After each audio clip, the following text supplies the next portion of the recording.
What is up, guys? Welcome to another video. That Geeky guy here, and today I'll be looking at the article published by the official Flesh and Blood website here. So this is a road to national coverage. At least this is currently for week 2. So we are in the week 2 now.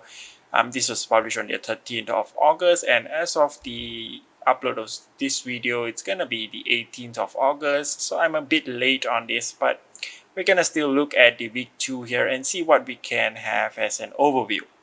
So at the first event here, we have an event by Channel Fireball. So this is one of the largest, I guess, event being held. So we have the 22 players being participating in this being event taking place in California, United States. Let's take a look at the winning deck list here. So right away we can see the winning deck list, very interesting here, which is a Prism.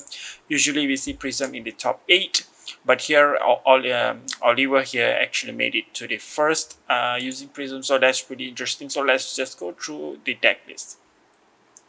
So right at the start here, we see he's using the Halo of Illumination, Ironhide Gauntlet, Luminaris, 3 Naurun boots, gloves, hoods. I guess he is actually prepping for some pesky Kanos in Road to National, because during week 1 there are some Kanos that actually made it into top 8. So that's interesting to see. And he even has the Vestige of Soul here, so that's pretty standard. Both Vestige and Footsteps are pretty standard, but the Ironhide Gauntlet is interesting choice here because I guess it's pretty useful to block for 2, and also every time Vestige actually triggers, you get the free resource in order to block using Ironhide Gauntlet, and that free resource could come from various ways.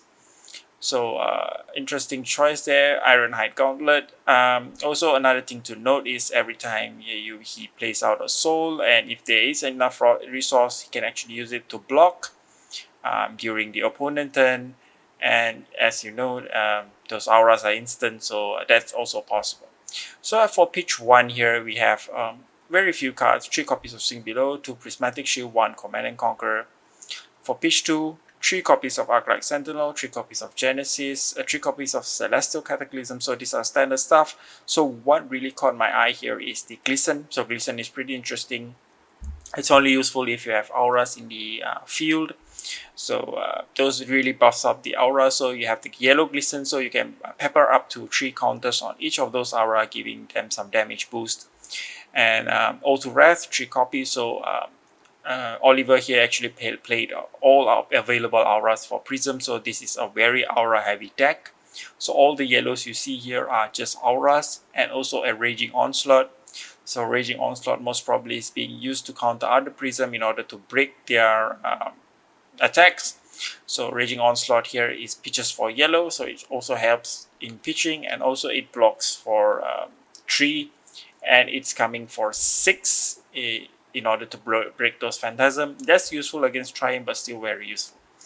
3 copies of Soul Shield, 3 copies of Tomb, 3 copies of Find Out. So those Find Out is pretty self-explanatory. You just want to heal, and then Tome of Divinity is just to get those draws.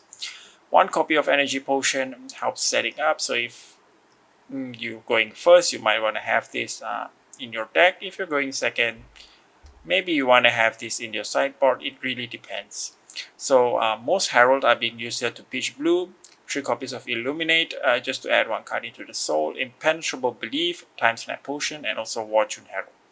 So Time Snap Potion here is useful against the enemy Arclight Sentinel.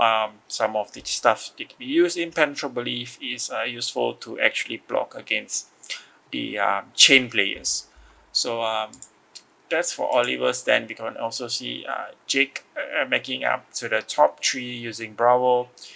Those other heroes are pretty standard. We have some Katsu, a mix of Katsu, Bravos, and even Adorantia managed to make up to the top 8. Next, we are looking at the Poland. So there are 32 Polish players actually gathered at Strefta MTG. So we have the top deck here. Let's take a look at Subaltern. So I'm curious whether he's running the Centauri version or the Radiant version here. So Mr. Marius, I think, so he has the Centauri version here going on. So this is not the hybrid that we usually see taking the top 8. So this is the Centauri version, basically depending on having 3 Luminas in order to have that huge turn. So the deck list itself is pretty standard, but let me see if I can find anything that catches my eye. 3 copies of Command and Conquer, 3 Fate Foreseen, 3 Sink Belows, 3 Soul Shields. So what this deck want to do is stall in order to get all those Luminas into play and basically whack your opponent to death, to put it simply. And then we have Invigorating Light. So let's actually take a look at the card here so you guys can know. So whenever you play this card, if there is no card in the soul, you put it into your soul when the combat chain closes. So this card is pretty useful if you are using it as the first attack, so you can directly put the card into the soul. So we have 3 times Snap Potion, 2 snacks.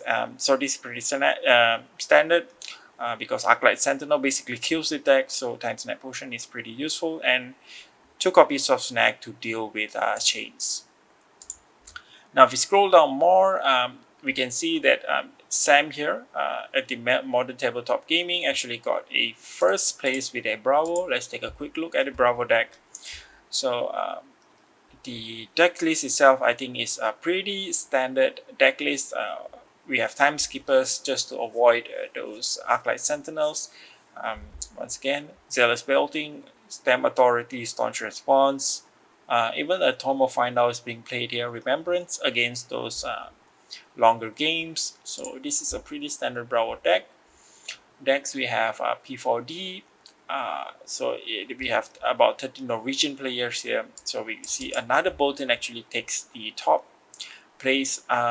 Interesting thing is we've seen a few matches and few events, but Chain is the first one we see being top here. So this is taking place in Hong Kong. So that's very interesting. Now let's take a look at the deck here. We can see that it's pretty standard as what I can see here. We have 1 copy of Soul Reaping, which is pretty a staple. 3 copies Red Plunder Run, even has the Blue Plunder Run. 1 times Snap Potion. So this is to handle once again, to avoid Arclight Sentinel. Even has Eye of Ophidia, allowing for ops, and also the Blue Pitch.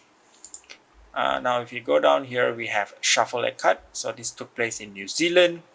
Once again, Matt Rogers took the first place with his Chain deck. Now if you take a look at the deck list, we can see we are looking for something special here. So Flock of the Feather Walkers, 3 copies of this. This is very interesting because Flock basically creates a Quicken token. Now if you guys can actually check out his explanation on this on Bear's channel.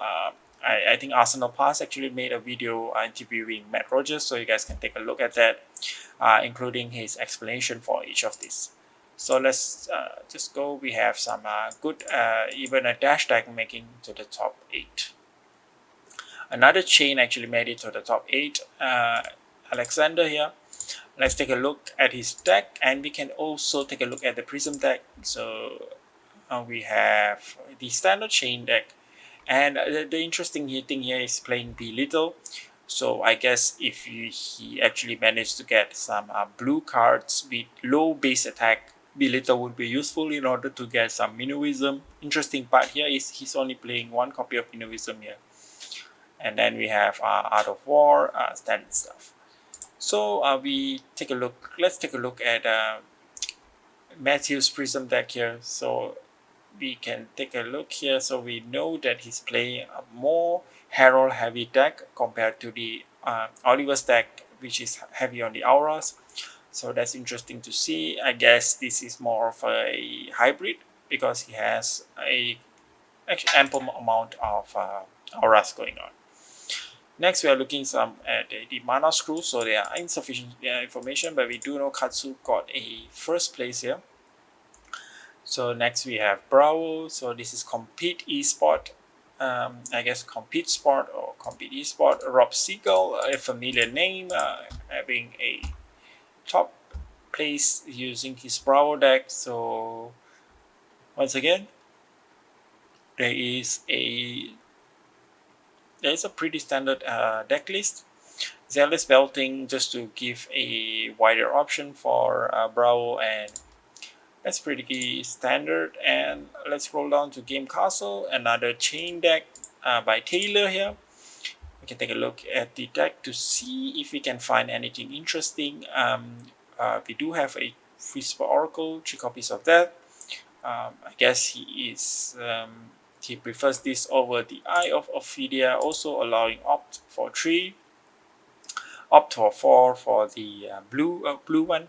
And then we have Card Merchant here. So we have a nice pie chart here for the breakdown. We can see most of the decks, most of the players here actually play Katsu. So this is a 95 player, which is the largest event, as we know from the introduction paragraph there.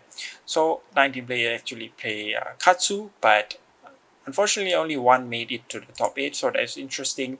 Chain has 13 players, and 3 players actually made it to the top 8. So we have no deck list there. So 37 player event here at Atlantis Hobby. Let's take a look at Patrick's deck. Let's take a look if we can find anything interesting here.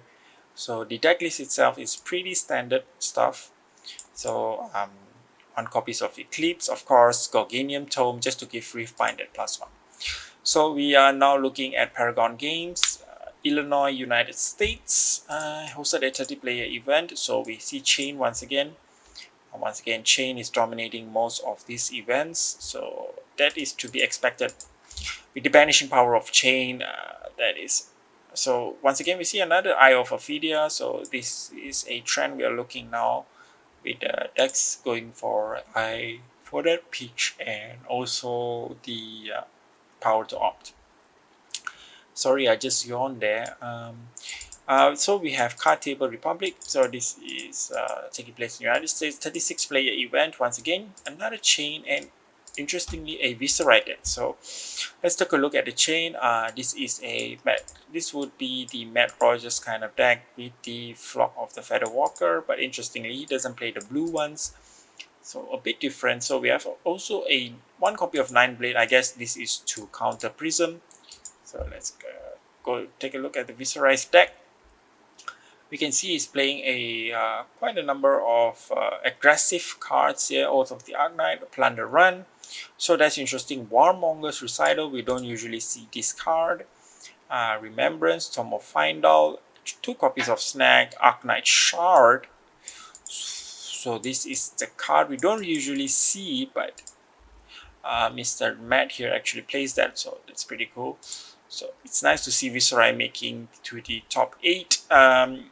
So next we have Primetime Gaming by Sebastiano. I'm sorry, I'm yawning a lot. And then we have the Carrion Husk and so on as the equipment of choice. So the deck list itself is pretty standard. We see another Eye, and then this time Sebastiano opting for a more defensive route against Prism. I guess the meta at his LGS is heavily dependent on Prism, so playing 3 copies of that. Even a Levia actually made it to the top 8 by Roderick. Plays 2 copies of Champion of Eminence, so Guardian of Shadow Realm, 1 copy of that, Mark of the Beast. So that's pretty nice. Actually, to see a Levia in the top 8 and Showcase Gaming. Next, we are looking at some Katsus here at the top 8. So that's it, guys. Thank you very much for watching. So that's an overview of the decks. So once again, Chain is still dominating at the top. With the close second, I would say would be either Bolton or Prism. So it's nice to also see some mix of Levia. Bravo is also doing very well. Katsu, a lot of Katsu player, but not many actually made it to the top 8. So that's interesting to see. So thank you very much for watching, guys. Do like and subscribe, comment down below what you guys think, and see you guys in the next one. Bye.